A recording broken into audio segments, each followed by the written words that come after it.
Welcome to VTV prime. కూటమి పాలన దుర్మార్గం, దారుణం అని కొంతమంది అంటుంటే, లేదు లేదు ఆటవికం, అనాగరికం అని చెప్పి ఇంకొంతమంది ఈ వీడియో చూసిన వారు అంటున్నారు.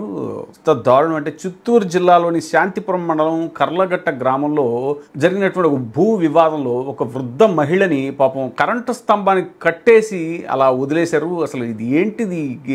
ఏ ప్రభుత్వం, ఏ యుగంలో ఉన్నాం మనం, ఏ దశాబ్దంలో ఉన్నాం, ఏ శతాబ్దంలో ఉన్నామని ఈ వీడియో చూసిన వాళ్ళంతా అంటున్నారు. కూటమి ప్రభుత్వానికి కొంచెమైనా పట్టట్లేదా? పైగా మొన్నే చిత్తూరు జిల్లా అంటే మొన్నే కుప్పంలో సాక్షాత్తు చంద్రబాబు నాయుడు గారి నియోజకవర్గంలోనే ఒక మహిళని చెట్టుకు కట్టేసి అమ్మాయి ఏదో అప్పు తీర్చలేదని ఆ చెట్టుకు కట్టేసి కొట్టిన వైనం చూసాము.